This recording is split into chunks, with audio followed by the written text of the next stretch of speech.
Now to the 2024 presidential election. The devastation brought by Hurricane Helene is prompting both candidates to change their schedules. Vice President Kamala Harris cut her visit to Nevada short.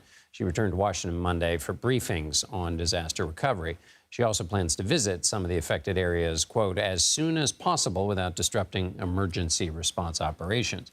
Meanwhile, Donald Trump traveled to Valdosta, Georgia, where schools are closed and a curfew is in place as recovery efforts continue. He toured some of the damage and spoke with residents whose homes and businesses were destroyed by the storm.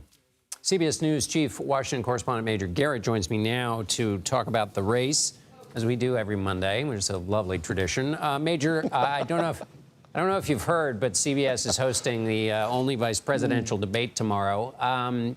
Set the table for us, as we say. What are you watching for?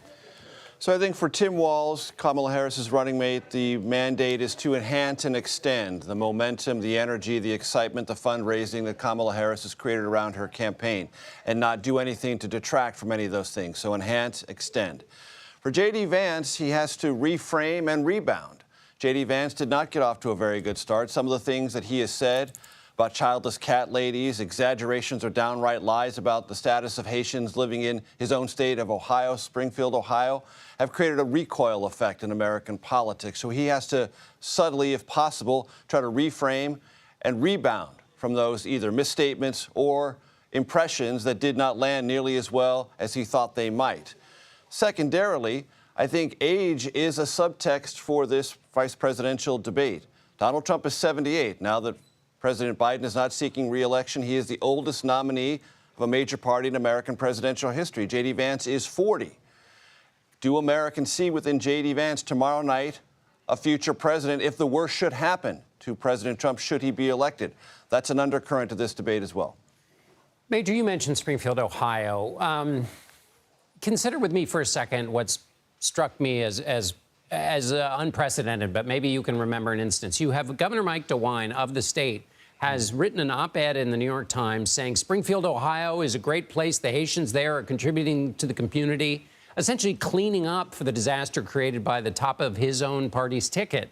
And now in a Jonathan Martin piece in Politico, you see the governor at a Haitian Catholic mass trying to repair. Here you have a governor doing cleanup for the actions of the top of the ticket. What do you make of all that, and what does that tell us about where we are? And it's part of the convoluted world of Republican politics with former President Trump as the leader of the party. Mike DeWine, the governor of Ohio, doing all the things you just described, John, is also still endorsing former President Trump for re-election, even amid all of these problems generated by the top of the ticket, misstatements or outright lies about what's going on in his own state. Yet DeWine is still with Trump as an endorsee. And in all my time covering former President Trump, as I've talked to those who support him, they will always tell me something along these lines, John. He's not right in the particulars, but he's on to something bigger. This would be the most elastic definition conceivable of that phenomenon, meaning in the particulars, oh, he may be off a little bit, but he's talking about some sort of larger truth.